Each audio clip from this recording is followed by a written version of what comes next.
नमस्कार, मी सरिता कौशिक. झिरो आवरच्या आजच्या भागात आपलं स्वागत आहे. आज राज्यातील राजकारणानं परत एकदा कूस बदलली.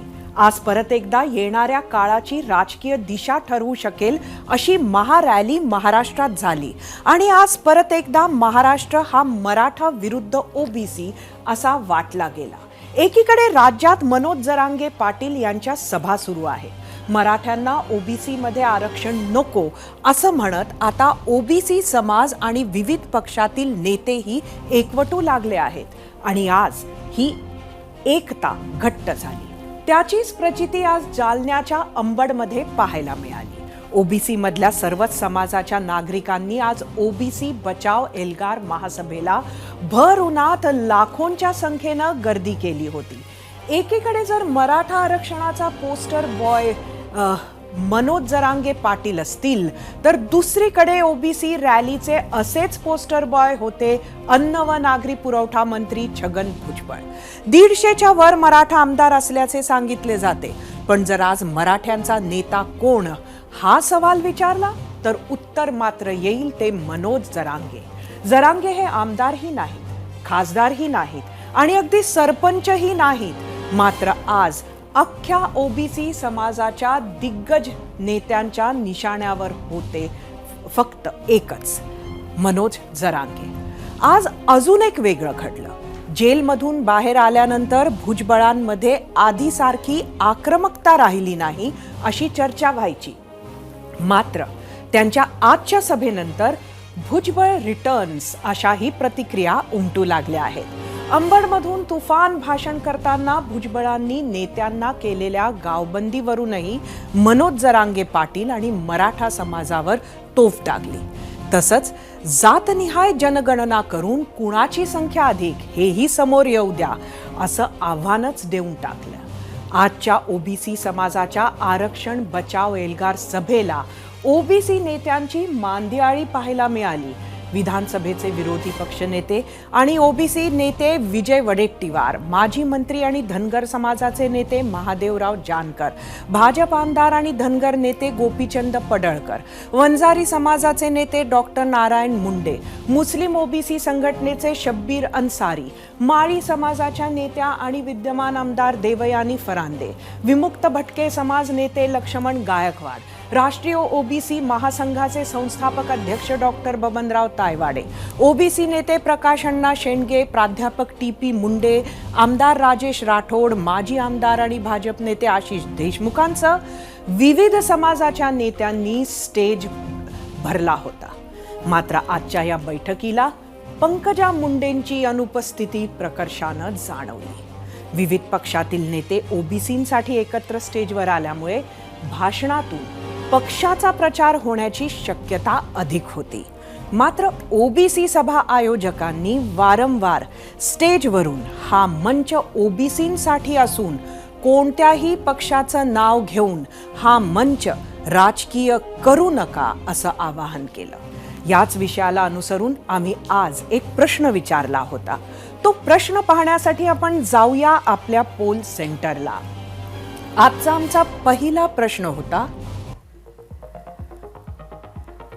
आजच्या ओबीसी मेळाव्यामुळे मराठा समाजासारखाच शिंदे सरकारवर दबाव निर्माण होईल का?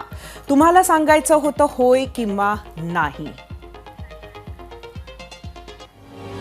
छगन भुजबळांनी अंबडच्या धाईतनगर येथे ओबीसी भटके विमुक्त आरक्षण बचाव एल्गार सभेत आमचा मराठा आरक्षणाला विरोध नसल्याचं सांगितलं. तसेच महाराष्ट्रात ओबीसींना आरक्षण कसं मिळालं याचा इतिहासही सांगितला. देवेंद्र फडणवीस सरकारनं मराठा आरक्षण कायदा मांडला होता, त्यावेळी पाठिंबा दिला होता. पण आरक्षण सुप्रीम कोर्टात का अडकलं त्याचा अभ्यास करून मार्ग काढा असंही भुजबळ म्हणाले. आज गोपीनाथराव असते तरी संकटा मागून संकट आमच्यावर आले नसते. दैवाचा दुर्विलास. पण तुम्हा आम्हाला सगळ्यांना आणि गोपीनाथरावांनी ज्यांना ज्यांना दीक्षा दिलेली आहे ओबीसी साठी लढण्याची, त्या सगळ्यांना बरोबर घेऊन आपण हा लढा लढायचा आहे. मंडल आयोग व्ही.पी. सिंग साहेब पंतप्रधान त्यांनी तो ऍक्सेप्ट केला, स्वीकारला आणि ओबीसींना 27% आरक्षण दिलं पाहिजे निर्णय घेतला. कारण या देशात 54% ओबीसी आहेत असा त्यांनी अभ्यास केला. त्यांनी तो स्वीकारल्यानंतर आम्ही मागणी केली की पवार साहेब याची अंमलबजावणी तुम्ही करा. पवार साहेबांनी अंमलबजावणी केली. पवार साहेबांच्या हातामध्ये दुसऱ्या कुणाला हे आरक्षण देण्याची मुभाच नव्हती. 13 एप्रिल 68 साली 68 साली त्यावेळेला रणनवरे म्हणून एक कोणतरी उपसचिव महाराष्ट्र राज्य यशवंतराव चव्हाण त्यावेळेला जे आहे हे आरक्षण आम्हाला मिळालेलं आहे, कुणी आम्हाला हे आरक्षण दिलं नाही, त्यावेळेपासून हे आरक्षण सुरू आहे. ओबीसी मध्ये आणखीन 201 जातीचा समावेश केला सुप्रीम कोर्टाच्या शिक्क्यांशी आणि त्याचा जो आहे मार्च 94 मध्ये हा इथला जी.आर. निघाला. आधीच सुरू झालेले छगन भुजबळ विरुद्ध मनोज जरांगे हे वाकयुद्ध आज तर अजूनच पुढे गेले. हे तुमचे जे आहेत नवीन मराठा समाजाचे एक दैवत निर्माण झाले, देव झाले. त्यांचं म्हणणं असं आहे की धनगर माळी तेली हे मधीच घुसलेले आहेत, यांना कधी कोणी दिलं होतं हे लक्षात घ्या. काल तुम्हाला कळलं पाहिजे काय आहे अभ्यास. त्यांना तर कळणार नाही, ते त्यांच्या डोक्याच्या पलीकडचं काम आहे. आजही मराठा नेते खूप आहेत ना या महाराष्ट्रात. मराठा तरुणांना मला सांगायचंय, अरे याच्या कुठं मागे लागले, ह्या दगडाला शेंदूर लावून हा कुठला देव झाला तुझा? हा हे बसले उपोषणाला, पाणी पिणार नाही, अमुक अमुक तारीख. मग आले अमक्या अमक्या आश्रमाचे साधू महाराज आले म्हणून मी त्यांनी सांगितलं म्हणून पाणी पितो, आता पाणी पिणार नाही. अमुक अमुक तारखेपर्यंत काम झालं पाहिजे, पाणी पिणार नाही. मग आले महाराज, आता मी महाराजांचं नाकारू शकत नाही म्हणून पाणी पितो, आता याच्या पुढे पाणी पिणार नाही. मग आले न्यायमूर्ती. मला तर मोठी गंमतच वाटली. हे आमचे सगळे मंत्री सुद्धा निश्चितपणे त्यांच्या कमराला शेक द्यावा लागला असेल, एवढे वाकले होते की उठा उठा उठा. अरे काय रे, हा बरं तुम्ही गेला तर गेलात आणि त्याच्याबरोबर त्या न्यायमूर्तीनं पण नेलं आणि न्यायमूर्ती त्यांना म्हणतात सर सर याला, अरे हा 5वी शिकला का नाही माहिती नाही त्याला. न्यायमूर्ती काय रे,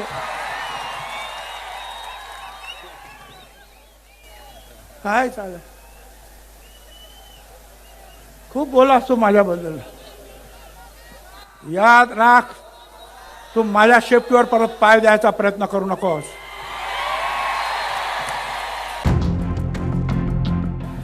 आणि मग पुढे ऐका,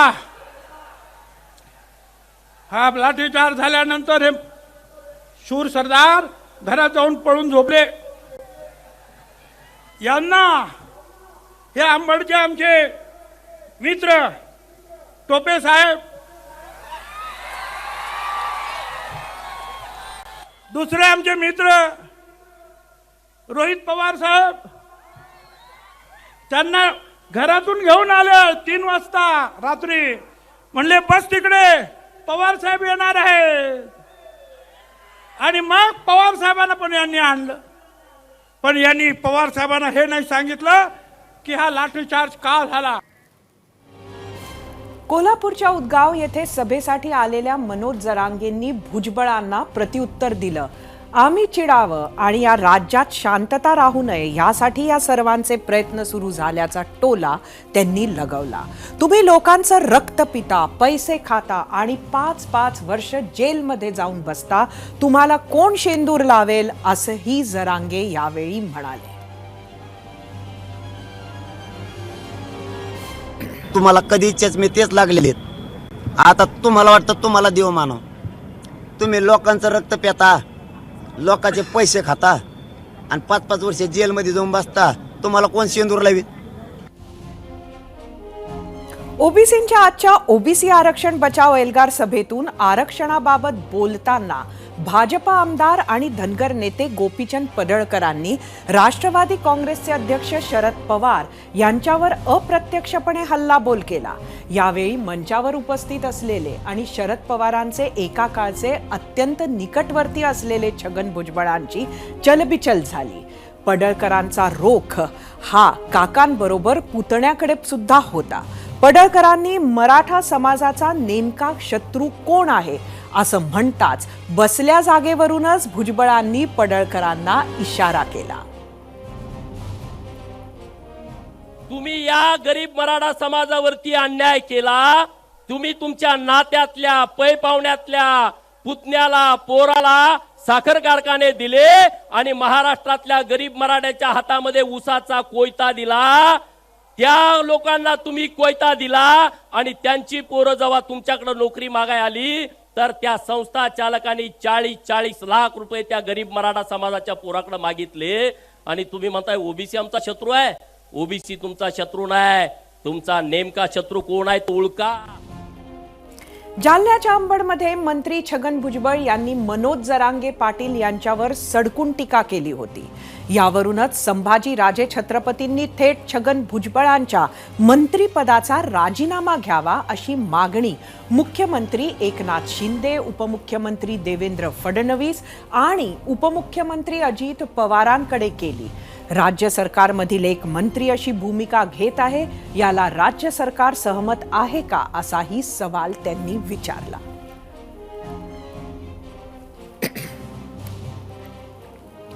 जालन्यातून मनोज जरांगे विरोधात भुजबळांनी एल्गार पुकारल्यानंतर आता उपमुख्यमंत्री देवेंद्र फडणवीसांनी मराठा आणि ओबीसींना शांततेचं आवाहन केलं. तसंच राज्य सरकार ओबीसी समाजावर अन्याय होऊ देणार नाही असं सांगताना आम्ही मराठा समाजाला आरक्षण देण्यासंदर्भात संकल्पबद्ध आहोत असंही स्पष्ट केलं.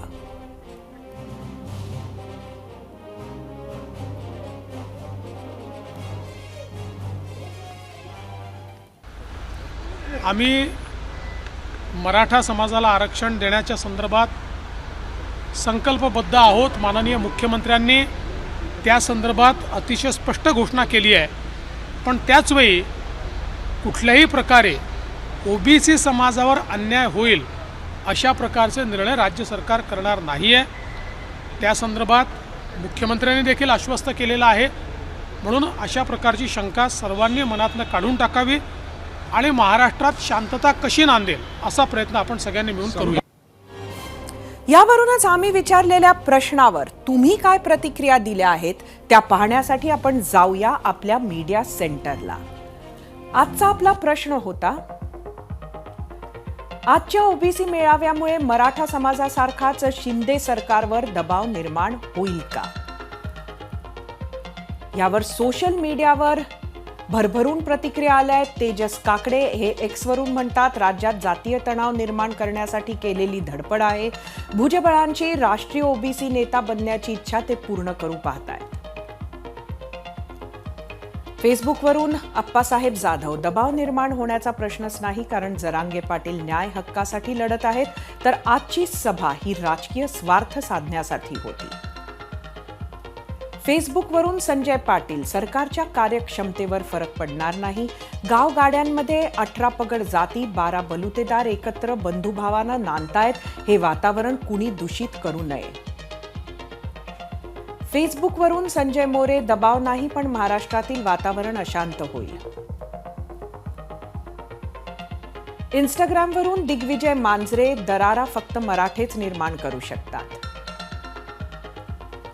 इंस्टाग्रामवरून रामनाथ सुरडकर, ही सरकारचीच खेळी आहे. सरकारमध्ये असणारी व्यक्ती सरकारवरच कसा दबाव आणू शकते? हा दबाव मनोज जरांगेंवर आणायचा आहे.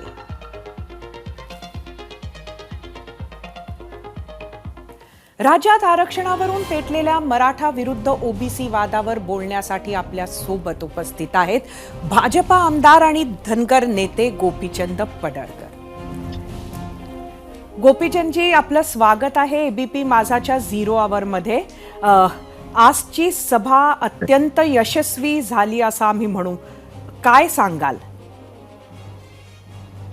तर महाराष्ट्रामध्ये ओबीसी समाजाची संख्या मोठ्या प्रमाणात आहे आणि ओबीसीच्या मनामध्ये भीतीचं वातावरण तयार झालं होतं की ओबीसीला जे आरक्षण आहे त्या आरक्षणातला कुठलाही टक्का कमी होऊ नये आणि म्हणून राज्यभर ओबीसी समाजातून एक भावना व्यक्त होती आणि त्या भावनेला आज अंबड मधल्या सभेतून वाट मोकळी करून देण्यात आली. राज्याच्या कानाकोपऱ्यातून लाखो ओबीसी बांधव या मेळाव्याला आले होते. सर्व ओबीसी नेते असतील, ओबीसी समाज असेल, या सर्वांचं म्हणणं हेच आहे की महाराष्ट्रातील गरीब मराठा समाजाला आरक्षण हे मिळालं पाहिजे.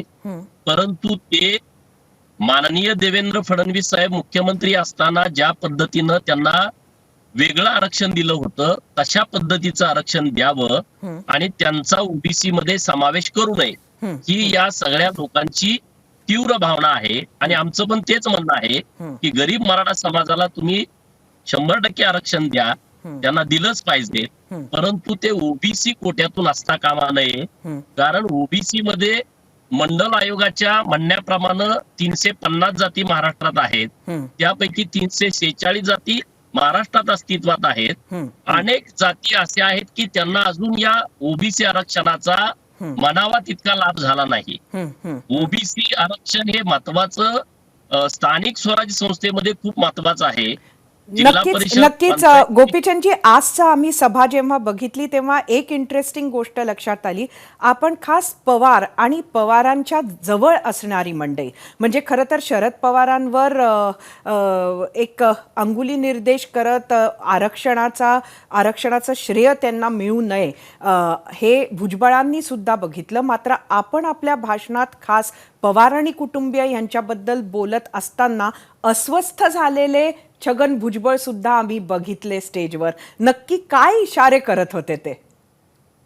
मी काय बघितलं नाही त्यांनी काय इशारे केले, परंतु मी जी भूमिका मांडतोय ती काय पवारांना विरोध म्हणून नाही, परंतु जेव्हा जेव्हा पवार स्वतः सत्तेमध्ये असतात किंवा पवारांच्या पाठिंब्यावरती एखादं सरकार सत्तेमध्ये असतं तेव्हाच मराठा समाजाचं आरक्षण जातं किंवा ओबीसीचं राजकीय आरक्षण जातं. पृथ्वीराज चव्हाणांनी दिलेलं आरक्षण हे तेव्हाच गेलं होतं. माननीय देवेंद्र फडणवीसांनी जे मराठा समाजाला आरक्षण दिलं त्याचा व्यवस्थितपणे अभ्यास करून मागासवर्ग आयोग नेमून त्या गायकवाड आयोगाच्या माध्यमातून या महाराष्ट्रातला गरीब मराठा समाजाचं मागासले पण सिद्ध करून ते आरक्षण दिलं होतं. नक्कीच ही भूमिका आपण आज सुद्धा मांडलीत, आपल्या भाषणातून सुद्धा मांडली.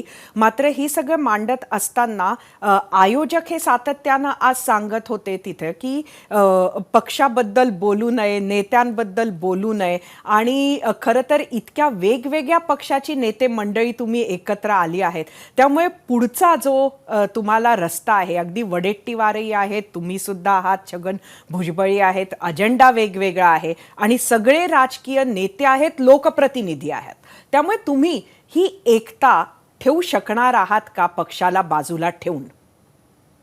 नाही बघा, मी तिथं जेव्हा व्यासपीठावरती मी थोडा उशिरा पोहोचलो आणि पोचल्याच कोण आयोजक माझ्या ओळखीचे नव्हते, पण ते मला लगेच येऊन भेटले. तुम्ही तेवढं ह्याच्यावर काही बोलू नका. मी म्हणलं ठीक आहे, ओबीसीचा मेळावा आहे आणि खूप कार्यकर्त्यांनी मेहनत घेतलेली असते तर आपण त्यांचं ऐकू. त्यामुळं मी माझी भूमिका मांडली, पण मी काय पवारांचं नाव घेतलं नाही, परंतु पब्लिकने नाव घेतलं पवारांचं. परंतु हा ओबीसीचा आजचा मेळावा हा इतका महत्वपूर्ण होता. वेगवेगळ्या पक्षात काम करणारे, वेगवेगळ्या विचारधारेत काम करणारे सगळे नेते एकत्र होते आणि म्हणून मला हे महत्वाचं का वाटतं, कारण भटक्या समाजाची, भटक्या जमातीची, भटके विमुक्त, ओबीसी आणि मायनर ओबीसी यांच्या हितासाठी जर नेते सगळे एकत्र येत असतील तर निश्चितपणे ही गोष्ट स्वागतार्ह आहे आणि आम्ही इथून पुढेही सगळेजण बरोबर राहू. पण राज्यातलं राजकारण, पक्षाचं राजकारण, पक्षाचे जे काही कंपल्शन्स असतात, त्याचबरोबर निवडणुकीचे जे कंपल्शन्स असतात, हे सगळं लक्षात घेता तुम्ही खरंच एकत्र राहू शकणार आहात का? कारण तिकडे एकमेव असे जरांगे आहेत आणि दुसरीकडे तुम्ही सर्वजण एकत्र आहात. ते एकी ठेवणं सोपं आहे का? बघा, नेते मंडळीवरती आता काही डिपेंड नाही आहे. आता ओबीसी समाजच तळातून जागा झालाय. ओबीसी समाज एकत्रित आलेला आहे आणि त्यामुळं ओबीसी समाजाचं हित साधायचं असेल, त्यांच्या हक्काचं संरक्षण करायचं असेल तर सगळ्या नेते मंडळींना भूमिका योग्यच घ्यावी लागेल. त्यामुळं मला ठामपणे वाटतंय की सगळे नेते मंडळी ओबीसीच्या हिताचीच बाजू घेतील. ओबीसी वाचला तर राजकारण करता येईल. पुढचा विषय आपल्याच पक्षाच्या पंकजा मुंडे येतील ह्या सभेला असं वाटत होतं, त्या आल्या नाहीत.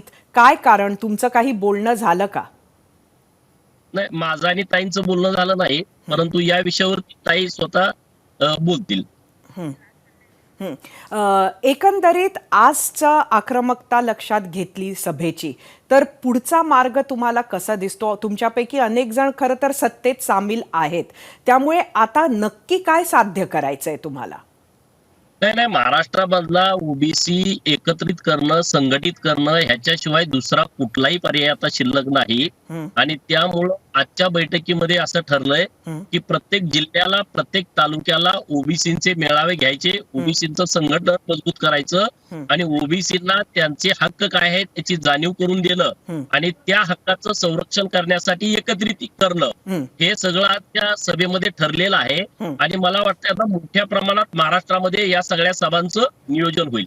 नक्कीच गोपीचंदजी, आपले खूप खूप धन्यवाद. आपण 0 आवरमध्ये जॉईन झालात आणि आमच्याबरोबर ही सगळी माहिती शेअर केलीत, आमच्या प्रश्नांची उत्तरं दिलीत.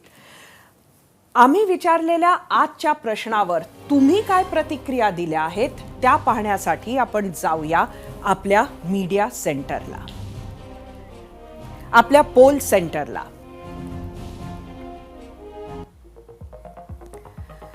आजचा आपला प्रश्न होता की आजच्या ओबीसी मेळाव्यामुळे मराठा समाजासारखाच शिंदे सरकारवर दबाव निर्माण होईल का?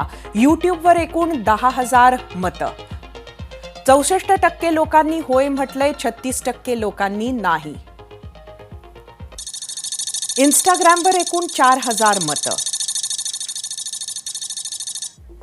66% लोकांनी होय म्हटलंय, 34% नाही.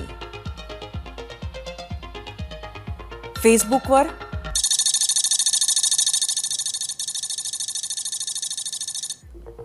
43% होय म्हटलंय, 57% नाही. एक्सवर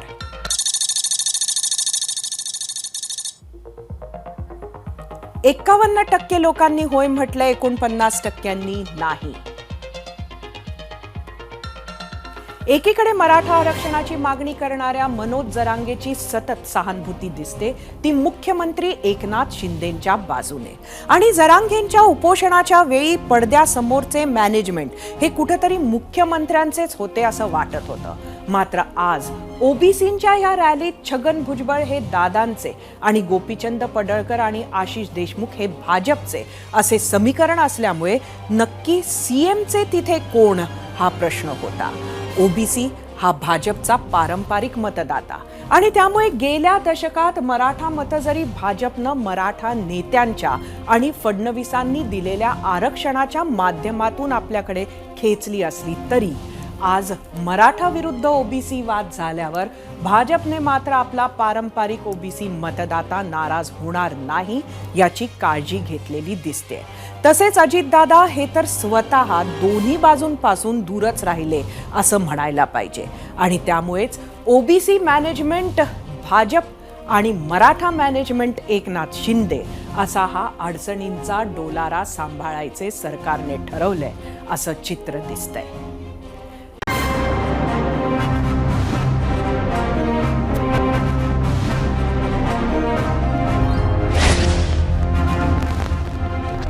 ज्वलंत हिंदुत्वाचा हुंकार, मराठी माणसावरच्या प्रेमाचा ऐलतीर आणि महाराष्ट्र हिताचा, हिंदू हिताचा पैलतीर जपत महाराष्ट्राच्या राजकारणात, समाजकारणात घोंगावणारं वादळ, हिंदू हृदय सम्राट असं ज्यांचं वर्णन केलं जातं त्या बाळासाहेब ठाकरे यांचा आज 11वा स्मृतिदिन.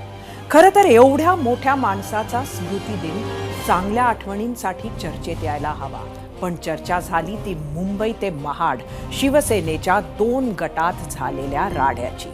काल रात्री बाळासाहेबांच्या स्मृतीस्थळी दोन्ही गटातील शिवसैनिक भेटले. त्याचे पडसाद लगेच रायगडमधील महाडमध्ये उमटले. तिथल्या छत्रपती शिवाजी महाराज चौकात राडा झाला. स्मृतिदिनाच्या कार्यक्रमावरून शिवसेना शिंदे गट आणि ठाकरे गटात झुंजली. जुने नवे, गद्दार, निष्ठावंत अशा शब्दांचा यथेच्छ वापर केला गेला. शिवसेनेच्या 2 गटातील वादामुळे महाड शहरात काही काळ तणावाची स्थिती झाली होती. महाड शहर पोलिसांच्या मध्यस्थीनंतर हा वाद निवळला. याच सगळ्या घडामोडींवर आपण विचारला होता आजचा दुसरा प्रश्न. तो प्रश्न बघायला आपण जाऊया आपल्या पोल सेंटरला. आजचा आपला दुसरा प्रश्न होता, बाळासाहेब ठाकरेंचा खरा वारसा कोण पुढं नेतंय असं तुम्हाला वाटतं? आम्ही तुम्हाला 3 पर्याय दिले होते: उद्धव ठाकरे, एकनाथ शिंदे, राज ठाकरे. राज्यातील अनेक सांथोर नेत्यांनी बाळासाहेबांच्या स्मृतींना उजाळा दिला. एकेकाळचे कट्टर शिवसैनिक, माजी मुख्यमंत्री आणि आत्ताचे केंद्रीय मंत्री नारायण राणे यांनीही भावनिक ट्विट केलं. ते माझे गुरु होते, पितृतुल्य होते असं सांगत असे प्रेम आणि विश्वास पुन्हा मिळेल काय, असे साहेब पुन्हा होणे नाही या शब्दात श्रद्धांजली अर्पण केली. आपल्या आत्मचरित्रातील जुनी आठवणही त्यांनी शेअर केली. यासोबतच काल शिवाजी पार्कात झालेल्या राड्याचं कवित्व सुद्धा आज पुढे सुरू राहिलं. शिंदे गट, ठाकरे गट, भाजप सर्वच पक्षातील नेत्यांचे आरोप प्रत्यारोप दिवसभर सुरू होते. शिंदे गटाचे मंत्री दादा भुसे आणि ठाकरे गटाचे खासदार संजय राऊत काय म्हणालेत ते पाहूयात. कालच त्या ठिकाणी स्मृतीस्थळाच्या दर्शनावर गेलेले असताना ते तिथून बाहेर गेल्याच्या नंतर काही अल्पसंतुष्ट लोकांच्या माध्यमातून त्या पवित्र स्थळाला गालबोट लावण्याचा प्रयत्न काही लोकांनी केला. त्यांचा मी या ठिकाणी निषेध करतो. मला वाटतं की उठसूट 24 तास राजकारण करणं ही गोष्ट बरोबर नाही आणि आपल्या महाराष्ट्राची ती संस्कृती पण नाही. जो खरा शिवसैनिक आहे, निष्ठावंत आहे, जो बाळासाहेबांच्या विचारांशी प्रामाणिक आहे, त्यांनी विरोध केला असेल तर तो महाराष्ट्राला मान्य आहे. कोणी काही बोलू द्या. काल जो प्रकार घडला, आजचा दिवस अत्यंत पवित्र आणि गंभीर आहे, पण कालचा दिवस जो घडला, काल निष्ठावंत शिवसैनिकांनी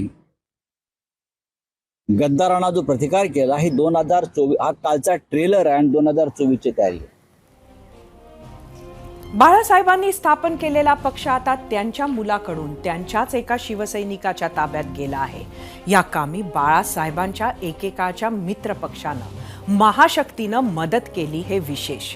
असं असलं तरी राज्याच्या राजकारणात बाळासाहेब ठाकरे या नावाची जादू अजूनही कायम आहे.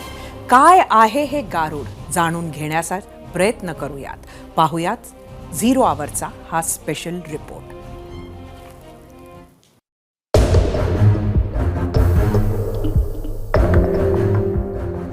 एक कार्टुनिस्ट ते किंग मेकर असा प्रवास करणाऱ्या बाळासाहेब ठाकरेंचा आज 11वा स्मृतिदिन. बाळासाहेब म्हणजे कोट्यवधी शिवसैनिकांसाठी आराध्य दैवत. बाळासाहेब म्हणजे भगवं वादळ. बाळासाहेब म्हणजे ज्वलंत हिंदुत्वाचा पुरस्कार.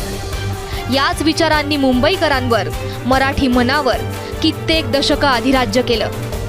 बाळासाहेबांच्या प्रखर देशप्रेमी भूमिकेनं राष्ट्रीय राजकारणावरही वेगळी छाप सोडली. बाळासाहेबांच्या पश्चात त्यांनी स्थापन केलेला पक्ष आणि त्यांनी निवडलेला वारस दोघेही संकटात सापडलेत असं सध्याचं चित्र आहे. बाळासाहेब ठाकरे हे व्यक्तिमत्व म्हणून अजूनही असंख्य लोकांना प्रेरणा देतात आणि अशा प्रकारची प्रेरणा देणारी व्यक्तिमत्व महाराष्ट्रात खूप कमी आहेत. म्हणजे राजकीय पक्ष कुठलाही वेगळा. यशवंतराव चव्हाण यांनी महाराष्ट्राची संयुक्त महाराष्ट्रानंतर ज्या प्रकारे बांधणी केली होती, तेव्हा यशवंतराव चव्हाण हे महाराष्ट्राचा एक प्रकारचं आराध्य दैवत झाले होते. त्यानंतर जर बघितलं तर आपण त्यानंतरच्या काळात एकही असं व्यक्तिमत्व सांगता येणार नाही की ज्याचा कुठलाही राजकीय पक्ष विचारसरणी काही असो, पण त्या प्रकारचं व्यक्तिमत्व महाराष्ट्राला धरून ठेवणार असं व्यक्तिमत्व झालं नाही.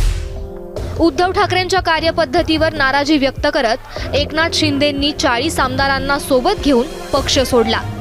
महाशक्ती त्यांच्या पाठीशी उभी राहिली. शिवसेनेची 2 शकलं झाली. आदित्य ठाकरे, उद्धव ठाकरे आणि संजय राऊत यांनी शिंदे गटावर गद्दारीचा शिक्का मारला. तर आपण बाळासाहेबांच्या विचारांचे खरे वारसदार आहोत असा युक्तिवाद एकनाथ शिंदे गटानं पुढे केला. बाळासाहेबांचं नाव घेतल्याशिवाय राजकारण करणं शक्य नाही हे दोन्ही गटांना माहिती आहे. त्यामुळे दोन्ही गट सतत बाळासाहेबांच्या नावाचा जप करताना आपल्याला दिसतात. बाळासाहेबांचे प्रत्येक स्वप्न पूर्ण करण्याचं काम आदरणीय पंतप्रधानांनीच केलेलं आहे. मग 370 हटवणं असेल, काश्मीर पंडितांना न्याय देण्याचा विषय असेल, आज जे अयोध्याला भव्य असा राम मंदिर बनतंय, ज्याच्या निर्माणासाठी हिंदू हृदय सम्राट बाळासाहेब ठाकरेंनी फार मोठं योगदान दिलंय, ते आदरणीय पंतप्रधान आणि आदरणीय अमित शाह साहेबांच्याच नेतृत्वाखाली आज तयार होत आहे. खरं तर या देशामध्ये सहिष्णुता हाच खरा हिंदुत्वाचा हुंकार आहे आणि स्वर्गीय हिंदू हृदय सम्राट बाळासाहेब ठाकरे म्हणजे आमची मालकी आहे. मग उद्या काय स्मारक करताना एकनाथ शिंदेजी मुख्यमंत्री आहे तोपर्यंत आपण काही निधी घेणार नाही का? माननीय हिंदू हृदय सम्राट शिवसेना प्रमुख बाळासाहेब ठाकरे हे या देशाच्या राजकारणातलं समाजकारणातलं एक महान व्यक्तिमत्व होतं. त्यांनी शिवसेनेची स्थापना केली. त्यांनी शिवसेनेची स्थापना केली नसती तर आजचा महाराष्ट्र आणि आज स्वाभिमानानं ताठ कणानं उभा राहिलेला मराठी माणूस आपल्याला कधीच दिसला नसता. बाळासाहेबांनी साध्या शिवसैनिकाला आमदार, खासदार, अगदी मंत्री केलं. राज्यभर शिवसेना रुजवण्याचं काम केलं. मुंबई म्हणजे शिवसेना असं समीकरण बनवलं. 1993च्या भीषण दंगलीनंतर ती भावना वाढीस लागली. सामान्य मुंबईकर असो की सामान्य मराठी माणूस, त्याच्यासाठी बाळासाहेब ठाकरे या नावाचं वेगळंच महत्त्व राहिलंय. या सगळ्या आज एकदा जी काही राजकारणाची बजबजपुरी माजलेली आहे, याच्यामध्ये एक शिवसेना प्रमुख यांचा एक शब्द हा महाराष्ट्रातील राजकारण स्थिर स्थावर करणाराच आहे. त्यामुळे आजच्या ह्या बजबजपुरीमध्ये खऱ्या अर्थानं महाराष्ट्रातील जनतेला शिवसेना प्रमुखांची आठवण येते. बाळासाहेब ठाकरे महाराष्ट्राचे नेते, हिंदुस्थानाला प्रेरणास्थान, आणि त्यात जर तिथून कोणी प्रेरणा घेत असेल तर नारेबाजी करणं कीव येते. मुळात शिवसैनिक आणि मुंबईतील मराठी मतदार भावनिक आहे. त्याला चुचकारण्याचा प्रयत्न ठाकरे गट आणि शिंदे गटाकडून होताना दिसतोय. त्यासाठी बाळासाहेबांच्या नावापेक्षा मोठा पासवर्ड नाही याची जाणीव या 2 गटांनाच नाही तर भाजपला सुद्धा आहे. त्यामुळेच अख्खी शिवसेना शिंदेंकडे दिली असली तरी सामान्य शिवसैनिकाचा रोष ओढावेल अशी कोणतीही कृती होणार नाही याची काळजी भाजपसह सर्वच पक्ष घेताना दिसतात. 0 आवरसाठी ब्युरो रिपोर्ट, ABP माझा.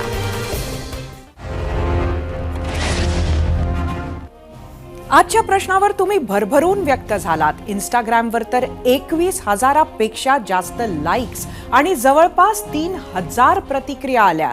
डिजिटल प्लॅटफॉर्मवरील काही निवडक प्रतिक्रियाच मात्र आपण आत्ता बघू शकतो आणि त्या पाहण्यासाठी आपण जाऊया आपल्या मीडिया सेंटरला. आजचा आपला प्रश्न ज्याला तुम्ही एवढ्या भरभरून प्रतिक्रिया दिल्यात तो होता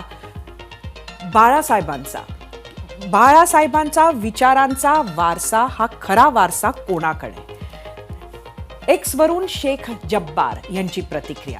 ज्या प्रेमानं बाळासाहेबांनी शिवसेना वाढवली, आज त्या शिवसेनेचे 2 भाग झाले. हिंदुत्व पक्ष सत्ता खुर्चीसाठी फक्त बाळासाहेब यांच्या नावाचा वापर केला जात आहे. बाळासाहेबांचे विचार, त्यांचा वारसा पुढे नेण्याचं काम फक्त राजसाहेब करत आहेत. एक्सवरून अभिषेक सावंत, एकनाथ शिंदे हा एकच माणूस आहे जो हे काम करत आहे. एक्सवरून आदित्य उपरे, वारसा हा विचारांनी चालतो, रक्ताने फक्त वारसदार ठरतो. उत्तर सरळ आहे, हिंदू जननायक राजसाहेब ठाकरे. एक्सवरून दीपक कागणे, विचारानं वारसा उद्धव ठाकरे हेच पुढे घेऊन जात आहेत. युट्यूबवरून आनंद राऊत, हिंदू हृदय सम्राट स्वर्गीय बाळासाहेब ठाकरे यांचे आचार विचार जो पुढे नेईल, जो ते जिवंत ठेवेल तोच खरा वारसदार.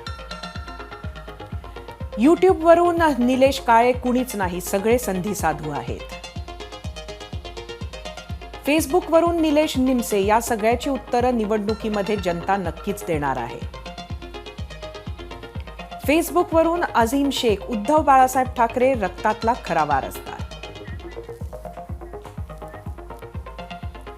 या बोलक्या प्रतिक्रियानंतर आता पाहुयात महाराष्ट्रानं एबीपी माझाच्या विविध सोशल प्लॅटफॉर्मवर दिलेला कौल, आणि तो पाहण्यासाठी आपण जाऊया आपल्या पोल सेंटरला. आजचा आपला प्रश्न होता, बाळासाहेब ठाकरेंचा खरा वारसा कोण पुढे नेत आहे असं तुम्हाला वाटतंय? एकट्या युट्यूबवर 70,000 मतं आपल्याला आली आहेत. 74% लोकांनी उद्धव ठाकरे म्हटले, 14% एकनाथ शिंदे, तर 12% राज ठाकरे. एक्सवर एकूण 4,500 मतं. 39% लोकांनी उद्धव ठाकरे, 46% एकनाथ शिंदे, 15% राज ठाकरे म्हटलंय. इंस्टाग्रामवर एकूण 6,000 मतं. 39% लोकांनी उद्धव ठाकरे, 21% एकनाथ शिंदे, तर 40% राज ठाकरे.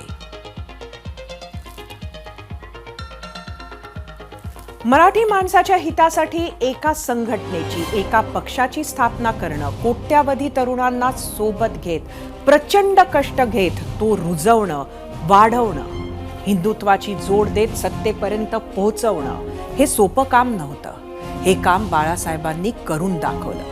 बाळासाहेबांनी एका विचारानं 5-6 दशकं राबवून पक्ष मोठा केला. कितीही वाद झाले, संबंध ताणले गेले, तरी भाजप सारख्या मित्र पक्षाची साथ सोडली नाही. मात्र बाळासाहेबांच्या पक्षात 8-10 वर्षात, त्यांच्या पश्चात 8-10 वर्षात परिस्थिती बदलली. उद्धव ठाकरेंनी महाविकास आघाडी सोबत जाण्याचा निर्णय घेतला. काही गणितं चुकली आणि बाळासाहेबांच्या निधनाला 10 वर्ष पूर्ण होत असताना उद्धव ठाकरेंच्या हातून शिवसेना पक्ष निसटला, चिन्ह सुद्धा गेलं. बाळासाहेबांनी ज्यांच्या विरोधात आयुष्यभर राजकारण केलं, पक्ष मोठा केला, त्या काँग्रेस आणि राष्ट्रवादी सोबत आज उद्धव ठाकरे आपली पुढची राजकीय वाट शोधत आहेत. एवढं सगळं होऊनही शिंदेंसह शिवसेना पक्ष, चिन्ह सगळं सोबत असूनही भाजप महाराष्ट्रात एक पाऊल फुंकून टाकत आहे. बाळासाहेब ठाकरे या नावाची, बाळासाहेबांच्या विचारांची, त्यांच्या लोकप्रियतेची याहून मोठी साक्ष कोणती? मात्र बाळासाहेबांच्या स्मृतिदिनी तरी शिवसैनिक एकमेकांच्या विरोधात उभं राहणार नाही, घोषणाबाजी राडा करणार नाही, याची काळजी दोन्ही गटांनी घ्यायला हवी. तीच बाळासाहेबांना खरी श्रद्धांजली ठरेल.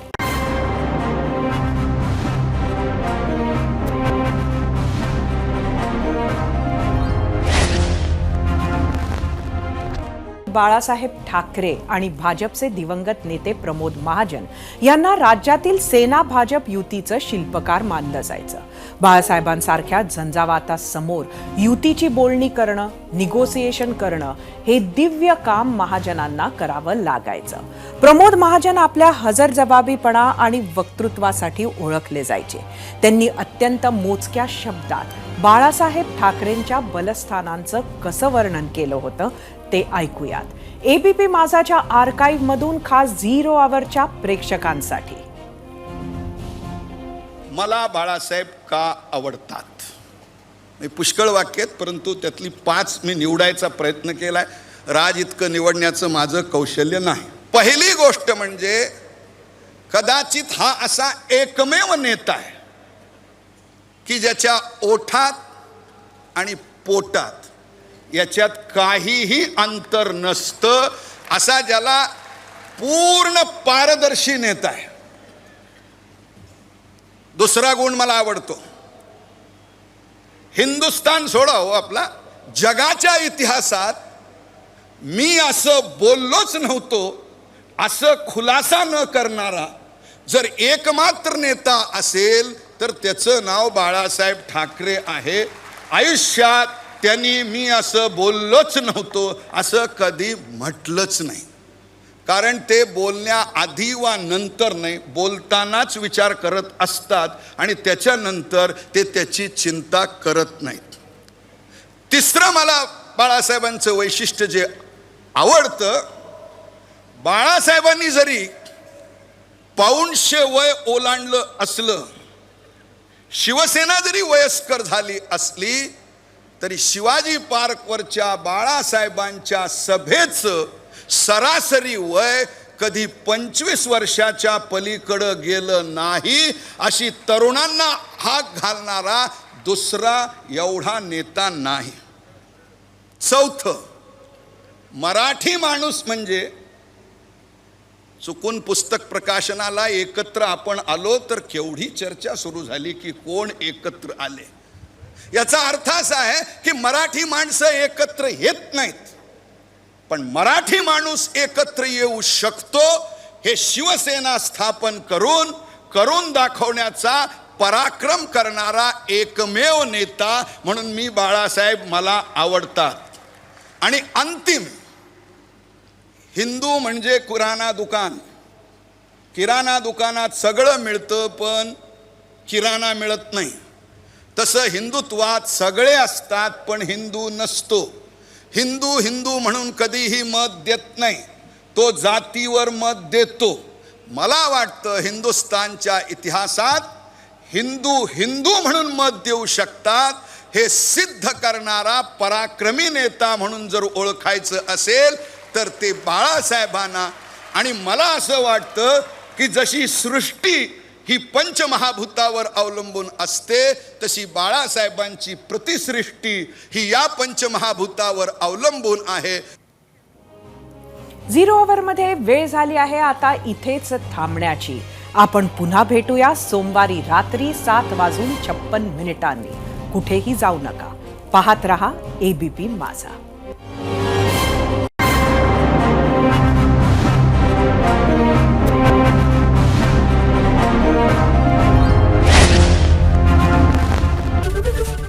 ABP माझा, उघडा डोळे बघा नीट.